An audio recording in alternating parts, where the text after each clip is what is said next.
ಚಿನ್ನಸ್ವಾಮಿ ಕ್ರೀಡಾಂಗಣದ ಬಳಿ ಆದಂತಹ ಒಂದು ದುರ್ಘಟನೆ ಬಗ್ಗೆ ಎಲ್ಲರೂ ಕೂಡ ಅಸಮಾಧಾನವನ್ನು ವ್ಯಕ್ತಪಡಿಸಿದ್ದಾರೆ. ಆದರೆ ಭಾಳಷ್ಟು ರಾಜಕಾರಣ ಆಗ್ತಿದೆ ಅನ್ನುವಂತಹ ಒಂದು ಆಕ್ಷೇಪಗಳು ಕೂಡ ಇತ್ತೀಚೆಗೆ ಬರ್ತಾ ಇದ್ದಾವೆ.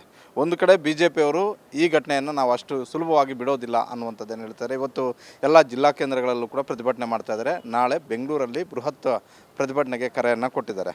ಈ ಬಗ್ಗೆ ನಮ್ಮ ಜೊತೆ ಮಾತನಾಡೋದಕ್ಕೆ ಕಾಂಗ್ರೆಸ್ನ ಹಿರಿಯ ನಾಯಕರಾದಂತಹ ಲಕ್ಷ್ಮಣ ಸವದಿ ಅವರಿದ್ದಾರೆ. ಸರ್, ಏನು ಸರ್, ಚಿನ್ನಸ್ವಾಮಿ ಕ್ರೀಡಾಂಗಣದ ದುರ್ಘಟನೆಗೆ ನೇರ ಕಾರಣ ಸಿದ್ದರಾಮಯ್ಯ ಮತ್ತು DK ಶಿವಕುಮಾರ್ ಇಬ್ಬರೂ ಕೂಡ ತಮ್ಮ ಸ್ಥಾನಕ್ಕೆ ರಾಜೀನಾಮೆ ಕೊಟ್ಟು ಮನೆಗೆ ಹೋಗಬೇಕು ಅನ್ನುವಂಥದ್ದನ್ನು ತಮ್ಮ ಹಳೆಯ ಸ್ನೇಹಿತರಾದಂತಹ ಅಶೋಕ್ ಅವರು ಒತ್ತಡ ಮಾಡ್ತಿದ್ದಾರೆ. ಸರ್, ಅಶೋಕ್ ಅಣ್ಣಗೂ ಕೆಲಸ ಇಲ್ಲ, ವಿಜೇಂದ್ರಿಗೂ ಕೆಲಸ ಇಲ್ಲ. ಈ ಕೆಲಸ ಇಲ್ಲ ಅಂದಾಗ ಏನಾರು ಮಾಡ್ಬೇಕಲ್ಲ ಪಾಪ. ಏನು ಮಾಡ್ತಾರೆ ಅವ್ರು ನೋಡಿದರೆ ನಮಗೆ ಅಯ್ಯೋ ಅನ್ನಿಸುತ್ತೆ. ಏನು ಮಾಡೋದು? ಈಗ ಯಾವುದೇ ಸಬ್ಜೆಕ್ಟ್ ಇಲ್ಲ, ಮಳೆ ಚೆನ್ನಾಗಾಗಿದೆ, ಬಿತ್ತಿಗೆ ಆಗ್ತಾಯಿದೆ, ಎಲ್ಲ ಶಾಂತಿದೆ. ಯಾವುದೇ ಸಬ್ಜೆಕ್ಟ್ ಇಲ್ಲದ ಕಂಗಾಲಾಗಿ ಕೂತಿದ್ರು. ಇದೊಂದು ಅಚಾತುರ್ಯ ಘಟನೆ ಆಗಿರೋದನ್ನು ಇದನ್ನೇ ದೊಡ್ಡದಾಗಿ ತಗೊಂಡು ಮಾಡ್ತಾಯಿದ್ದಾರೆ. ಈ ಅಶೋಕ್ ಅಣ್ಣಿಗೆ ವಿಜೇಂದ್ರಿಗೆ ನಾನು ಕೇಳ್ತೀನಿ, ಅಲ್ಲಪ್ಪ, ಇದಾಗಿರ್ತಕ್ಕಂಥದ್ದು ಒಂದು ಅಚಾತುರ್ಯದಿಂದ ಆಗಿರೋದು. ಏನು ಮುಖ್ಯಮಂತ್ರಿಗಳು ಹೋಗಿ ಗೇಟ್ ತೆಗೆದಿದ್ರ, ಏನು ಉಪಮುಖ್ಯಮಂತ್ರಿಗಳು ಹೋಗಿ ಮನೆ ಮನೆಗೆ ಆಹ್ವಾನ ಕೊಟ್ಟು ಜನರಿಗೆ ಬರೋಕ್ಕೆ ಹೇಳಿದ್ರು. ಜನರೆಲ್ಲ ಒಂದು ಉತ್ಸಾಹ ಬಂತು. ಭಾಳ ದಿವಸ ನಂತರ ನಮ್ಮದು ಕರ್ನಾಟಕದ ಟೀಮ್ ಗೆದ್ದಿದೆ ಅಂಥೇಳಿ ಅದನ್ನು ಸಂಭ್ರಮ ಆಚರಣೆ ಮಾಡಬೇಕು ಮತ್ತು ಆ ಕ್ರಿಕೆಟ್ ಪ್ಲೇಯರ್ನ ಸಮೀಪದಿಂದ ಹತ್ತಿರದಿಂದ ನೋಡಬೇಕು ಅಂತಕ್ಕಂಥ ಒಂದು ಹವ್ಯಾಸ ಇಟ್ಕೊಂಡು ಏಕಕಾಲಕ್ಕೆ ಲಕ್ಷಾಂತರ ಜನ ಬಂದಿರೋದ್ರಿಂದ ಆಗಿರ್ತಕ್ಕಂಥ ಇದೊಂದು ದುರ್ಘಟನೆ ಅಂತೇಳಿ ನಾವು ಹೇಳ್ಕೊತೀವಿ. ಇದನ್ನೇ ನೀವು ರಾಜಕೀಯವಾಗಿ ಇದನ್ನು ಬಳಸ್ಕೋಬೇಕು ಅಂತೇಳಿ ನೀವು ಮಾಡ್ತೀರಿ, ತಪ್ಪಿಲ್ಲ ಮಾಡಿ. ಆದರೆ ಜನ ನಿಮ್ಮನ್ನು ತಿರಸ್ಕಾರ ಮಾಡ್ತಾರೆ. ಸ್ವಾಭಾವಿಕ. ಈಗ ಗುಜರಾತದಲ್ಲಿ ಒಂದು ವಿಮಾನ ದುರ್ಘಟನೆ ಆಯಿತು. ಗುಜರಾತ್ ಯಾರ ರಾಜ್ಯ? ಅದು ಪ್ರಧಾನಿಗಳ ರಾಜ್ಯನೇ. ಅದು ವಿಮಾನಯಾನ ಸಚಿವರು ರಾಜೀನಾಮೆ ಕೊಟ್ರ? ಹಿಂದಿನ ಕಾಲದಲ್ಲಿ ಅನೇಕ ಹಿರಿಯ ರಾಜಕಾರಣಿಗಳು ಇತಿಹಾಸಗಳನ್ನು ನೋಡಿದ್ದೀವಿ. ರೈಲ್ವೆ ದುರಂತ ಆದಾಗ ರೈಲ್ವೆ ಮಂತ್ರಿಗಳು ರಾಜೀನಾಮೆ ಕೊಟ್ಟದ್ದಿದೆ. ಹಂಗಾದ್ರೆ ಪ್ರಧಾನಮಂತ್ರಿಗಳು ನನ್ನ ರಾಜ್ಯದಲ್ಲಿ ಆಗಿರ್ತಕ್ಕಂಥ ದುರ್ಘಟನೆಗೆ 300ಕ್ಕಿಂತಲೂ ಹೆಚ್ಚು ಜನ ಪ್ರಾಣ ಕಳ್ಕೊಂಡಿದ್ದಾರೆ. ಇದು ನೈತಿಕ ಹೊಣೆ ಹೊತ್ತು ನಾನು ರಾಜೀನಾಮೆ ಕೊಡಬೇಕು ಅಂತೇಳಿ ಚಿಂತನೆ ನಡೆದಿದೆ. ಅಥವಾ ನಾವು ಯಾರಾದರೂ ಕೇಳಿದ್ದೀವ? ಪ್ರಧಾನಮಂತ್ರಿಗಳು ರಾಜೀನಾಮೆ ಕೊಡಬೇಕು ಅಂತ ನಾವು ಯಾರು ಕೇಳಿದ್ವು? ವಿಮಾನಯಾನ ಸಚಿವರು ರಾಜೀನಾಮೆ ಕೊಡ್ಬೇಕಂತ ಕೇಳಿವೆ? ಅಲ್ಲ, ಅದು ನೈಸರ್ಗಿಕವಾಗಿ ನಡೆದಂತಹ ಘಟನೆ ಅದು ಅನ್ನುವಂಥದ್ದು ಅವರ ಅಭಿಪ್ರಾಯ. ಅದು ಯಾಕಂತ ಹೇಳಿದ್ರೆ ಯಾರೂ ಕೂಡ ತಡೆಯೋದಕ್ಕೆ ಆಗ್ತಿರಲಿಲ್ಲ. ಆದರೆ ಚಿನ್ನಸ್ವಾಮಿ ಕ್ರೀಡಾಂಗಣ ದುರ್ಘಟನೆಯಲ್ಲಿ ಮುಂಜಾಗ್ರತಾ ಕ್ರಮಗಳನ್ನು ಕೈಗೊಂಡಿದ್ರೆ ಇದಾಗ್ತಿರಲಿಲ್ಲ ಅಂತ ನಾವು ಇದನ್ನು ಸಮರ್ಥನೆ ಮಾಡ್ಕೊಳ್ತಾ ಇಲ್ಲ.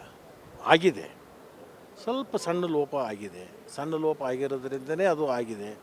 ಅದ್ರ ಬಗ್ಗೆ ವಿಷಾದಿದೆ, ಅದ್ರ ಬಗ್ಗೆ ನಮಗೂ ಕೂಡ ಮರುಕಿದೆ. ನಾವು ಕೂಡ ಅದ್ರ ಬಗ್ಗೆ ನಮಗೂ ಕೂಡ ಮನುಷ್ಯತ್ವ ಅಂಥದ್ದಿದೆ. ನಮ್ಮ ಕಳ್ಳೂ ಕೂಡ ಚೂರು ಅಂದಿದೆ. ಅದಕ್ಕೆ ಆಗಿದೆ, ಆಯಿತು. ಮುಖ್ಯಮಂತ್ರಿಗಳು ರಾಜೀನಾಮೆ ಕೊಟ್ಟು ಅಥವಾ ಉಪಮುಖ್ಯಮಂತ್ರಿಗಳು ರಾಜೀನಾಮೆ ಕೊಟ್ಬಿಟ್ಟು 11 ಜನರದ್ದು ಜೀವ ಬದುಕಿಸ್ತೀರಿ ನೀವು? ಅವು ಜೀವಗಳು ತಿರುಗಿ ಬರ್ತಿದ್ರೆ ಹೇಳಿ, ಕೊಡ್ಸೋಣ. ಬರುತ್ತೇನು? ಹಾಗಾದರೆ ಒಂದು ಅಧಿಕೃತ ವಿರೋಧ ಪಕ್ಷವಾಗಿ ಪ್ರಶ್ನೆ ಮಾಡೋದು ತಪ್ಪು ಅಂತೀರಾ ಸೌದಿ ಸಾಹೇಬ್ರೆ? ಪ್ರಶ್ನೆ ಮಾಡಲಿ ರೀ, ಯಾವುದಕ್ಕೆ ಮಾಡ್ಬೇಕು ಅದಕ್ಕೆ ಮಾಡ್ತಾಯಿಲ್ಲ. ನೀವು ಪ್ರತಿಪಕ್ಷ ಆಗಿ ಕೆಲಸ ಮಾಡಿ, ವಿರೋಧ ಪಕ್ಷ ಕೆಲಸ ಮಾಡೋದು ಬೇಡ. ವಿರೋಧ ಪಕ್ಷ ಅಂದರೆ ನಿಮ್ಮ ತೊಲೆಯೊಳಗೆ ಕುಂತು ಬಿಟ್ಟಿದೆ. ನಾವು ಪೂರ್ವ ಅಂದರೆ ಪಶ್ಚಿಮ ಅನ್ನೋದು, ಪಶ್ಚಿಮ ಅಂದರೆ ಪೂರ್ವ ಅನ್ನೋದು, ದಕ್ಷಿಣ ಅಂದರೆ ಉತ್ತರ ಅನ್ನೋದು, ಉತ್ತರ ಅನ್ನೋದು ದಕ್ಷಿಣ. ನಾವು ಯಾವುದು ಅಂತಿಲ್ಲ ಅದನ್ನು ವಿರೋಧ ಅಂತ ತಲೆ ಒಳಗೆ ಕೊಟ್ಟು ಬಿಟ್ಟಿದೆ. ಅಂದರೆ ಪ್ರತಿಪಕ್ಷ ಅನ್ನೋದು ನಾವು ವಿರೋಧ ಪಕ್ಷ ಆಗಿ ಕೆಲಸ ಮಾಡಬೇಕು, ಪ್ರತಿಯೊಂದೆಲ್ಲ ವಿರೋಧ ಮಾಡಬೇಕು ಅನ್ನೋ ಅಂಥದ್ದೇನು ಸ್ಥಿತಿ ಬಂದಿದೆಯಲ್ಲ, ಇದು ಬರಬಾರ್ದು. ಅಶೋಕನಿಗೆ ವಯಸ್ಸಿದೆ, ಇನ್ನೂ ಈ ರಾಜ್ಯದ ಮುಖ್ಯಮಂತ್ರಿ ಆಗಬೇಕು ಅನ್ನೋವಂಥ ಬಯಕೆ ಇಟ್ಕೊಂಡು ಕೆಲಸ ಮಾಡ್ತಕ್ಕಂಥ ವಿಜೇಂದ್ರನಿಗೆ ಮೊದಲನೇ ಈಗ ನಾನೇ ಆಗಬೇಕು ಅನ್ನೋದು ಆಸಕ್ತಿ ಇದೆ ಮುಖ್ಯಮಂತ್ರಿ. ಇನ್ನೂ ಭಾಳ ಮಂದಿ ಲಿಸ್ಟದಲ್ಲಿದ್ದಾರೆ. ನಿಮಗೆ ಆ ಆಶೆಗಳನ್ನು ನೆರವೇರಿಸ್ಕೋಬೇಕಾದ್ರೆ ಜನರ ಮನಸ್ಸಿನಲ್ಲಿ ಉಳಿಬೇಕು, ಜನರ ಹತ್ತಿರ ಇರಬೇಕು, ಜನರಿಗೆ ಉಪಯುಕ್ತ ಆಗ್ತಕ್ಕಂಥದ್ದಕ್ಕೆ ನೀವು ಚರ್ಚೆ ಮಾಡಿ, ಜನರಿಗೆ ಪೂರಕವಾಗಿರ್ತಕ್ಕಂಥ ಯೋಜನೆಗಳ ಬಗ್ಗೆ ಚರ್ಚೆ ಮಾಡಿ. ಬಿಟ್ಟು ಯಾವುದೇ ಒಂದು ವಿಚಾರವನ್ನು ಇಟ್ಕೊಂಡು ಇದು ಜಿಲ್ಲಾ ಮಟ್ಟಕ್ಕೆ ತಾಲೂಕು ಮಟ್ಟಕ್ಕೆ ಹೋರಾಟ ಮಾಡಿದರೆ ಇದ್ರದ್ದು ಏನು ಫಲ ಸಿಗುತ್ತಾ ನಿಮಗೆ? ಇನ್ನು ತೀರಿ ಹೋಗಿರ್ತಕ್ಕಂಥ 11 ಜನ ಹುಟ್ಟಿ ಬರ್ತಾರಾ? ಯಾವುದೋ ಒಂದು ಒಳ್ಳೆಯ ವಿಚಾರ ತೊಗೊಂಡು ಹೋಗ್ರಿ ನೀವು. ನಿಮಗೆ ವಿರೋಧ ಪಕ್ಷ ಅನ್ನೋದು ಬೆಲೆ ಬರೋಕ್ಕಾಗುತ್ತೆ.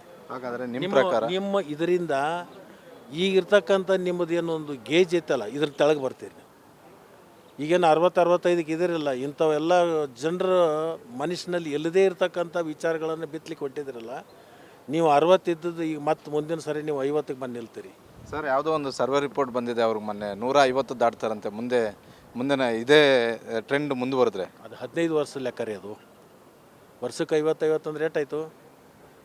3 ಟರ್ಮದ ಲೆಕ್ಕ ಹೇಳ್ತಾ ಇದ್ದಾರೆ ಅವರು.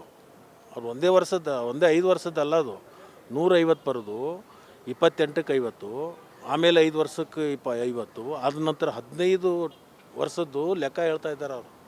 150 ಸೀಟು ಅಂತೇಳಿ ನೀವು ಒಂದು ಟರ್ಮ್ದು ಅಂದ್ಕೊಂಡ್ರೇನು? ಅಲ್ಲ. ಸರ್, ಕೊನೆಯದಾಗಿ ಸರ್, ಲಕ್ಷ್ಮಣ್ ಸವದಿ ಅವರ ಬಗ್ಗೆ ನೇರವಾಗಿ ಒಂದು ಪ್ರಶ್ನೆ ಕೇಳ್ತೀನಿ. 2023 ವಿಧಾನಸಭಾ ಚುನಾವಣೆಯಲ್ಲಿ ನೀವು BJP ಬಿಟ್ಟು ಕಾಂಗ್ರೆಸ್ಗೆ ಬಂದಾಗ ಕಾಂಗ್ರೆಸ್ ಅವರು ಭಾಳಷ್ಟು ಭರವಸೆಗಳನ್ನು ಕೊಟ್ಟಿದ್ದರು. ಜೊತೆಗೆ ನಿಮ್ಮನ್ನು ಭಾಳಷ್ಟು ಜಿಲ್ಲೆಗಳಲ್ಲಿ ಪ್ರಚಾರಕರಾಗಿಯೂ ಕೂಡ ಪ್ರಚಾರದಲ್ಲಿ ಬಳಸ್ಕೊಂಡ್ರು. ಕಾಂಗ್ರೆಸ್ಗೆ ನಿಮ್ಮಿಂದ ಹೆಚ್ಚು ಲಾಭ ಆಗಿದೆ, ಸೌದಿ ಅವ್ರಿಗೆ ಕಾಂಗ್ರೆಸ್ಸಿಂದ ಹೆಚ್ಚು ಲಾಭ ಆಗಿಲ್ಲ. ಇದನ್ನು ಒಪ್ತೀರಾ ಇಲ್ವಾ? ಇಲ್ಲ, ನನ್ನಿಂದ ಕಾಂಗ್ರೆಸ್ ಪಕ್ಷಕ್ಕೂ ಲಾಭ ಆಗಿದೆ, ಕಾಂಗ್ರೆಸ್ ಪಕ್ಷದಿಂದ ನನಗೂ ಲಾಭ ಆಗಿದೆ. ಹಾಗಾದರೆ 2023ರಲ್ಲಿ ಸರ್ಕಾರ ಬಂದ ತಕ್ಷಣ ಸೌದಿ ಅವ್ರಿಗೆ ಯಾಕೆ ಸಚಿವ ಸ್ಥಾನ ಸಿಗಲಿಲ್ಲ? ಯಾರು ತಪ್ಪಿಸಿದ್ರು ಅಂತ? ಯಾರು ತಪ್ಪಿಸಿದ್ರು, ಯಾಕೆ ಆಗಲಿಲ್ಲ ಅನ್ನೋ ಪ್ರಶ್ನೆ ಉದ್ಭವನ ಆಗಲ್ಲ. ನಾನು ಮುಖ್ಯಮಂತ್ರಿಗಳು, ನಾನು ಪಕ್ಷದ ಅಧ್ಯಕ್ಷರ ಮಧ್ಯದಲ್ಲಿ ಏನು ತೀರ್ಮಾನಗಳಾಗಿದ್ದಾವೋ ನಮ್ಮ 3 ಮಂದಿಯಲ್ಲಿ ಗೊತ್ತಿದೆ, ಅದು ಹೈಕಮಾಂಡದಲ್ಲಿಯೂ ಗೊತ್ತಿದೆ. ಆ ವಿಷಯ ನಾನು ಹೇಳಬೇಕು, ನನಗೆ ಅನ್ಯಾಯ ಆಗಿದೆ, ನನಗೆ ಅನ್ಯಾಯ ಆಗಿಲ್ಲ ಅಂಥೇಳಿ.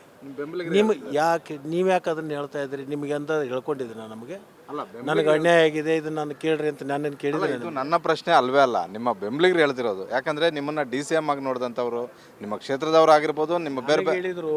BJP ಅವ್ರು ಬಂದು ನಿಮಗೆ ಭೇಟಿಯಾಗಿ ಲಕ್ಷ್ಮಣ ಸವದಿನ ಇದೇ ಥರ ಕೇಳು ಅಂತ ಹೇಳಿದರು ಅಂತ ನನಗೆ ಸುದ್ದಿ ಇದೆ. ನಿಜನಾ? ಸಂಪುಟ ಪುನರ್ರಚನೆಯಲ್ಲಿ ಸೌದಿ ಅವರು ಹೆಸರು ಇರುತ್ತಾ? ನೀವು ಕೂಡ ಆಕಾಂಕ್ಷಿನ ರೇಸಲ್ಲಿದ್ದೀರಾ ಅಂತ ಕೊನೆ ಪ್ರಶ್ನೆ. ನನಗೆ ಭವಿಷ್ಯ ಗೊತ್ತಿಲ್ಲ, ಭವಿಷ್ಯ ಹೇಳ್ತಕ್ಕಂಥ ಸಿದ್ಧಾಂತನೂ ಓದಿಲ್ಲ ನಾನು. ಈ ಕವಡಿ ಹೋಗೋದು ಕೇಳ್ತಾರಲ್ಲ ಭವಿಷ್ಯದು, ಅಂಥದ್ದು ಕೇಳೋದನ್ನು ನನಗೆ ಗೊತ್ತಿಲ್ಲ. ಬಾರದು ಬಪ್ಪದು ತಪ್ಪದು. Thank you sir. ಇದಿಷ್ಟು ಮಾಜಿ ಸಚಿವರು ಹಾಗೂ ಹಿರಿಯ ಶಾಸಕರಾದಂತಹ ಲಕ್ಷ್ಮಣ್ ಸವದಿ ಅವರ ಒಂದು ಮಾತು. ಕ್ಯಾಮರಾಮನ್ ರೂಪೇಶ್ ಜೊತೆ ಮಾರುತಿ ಪಾವಗಡ, ಗ್ಯಾರಂಟಿ ನ್ಯೂಸ್, ಬೆಂಗಳೂರು.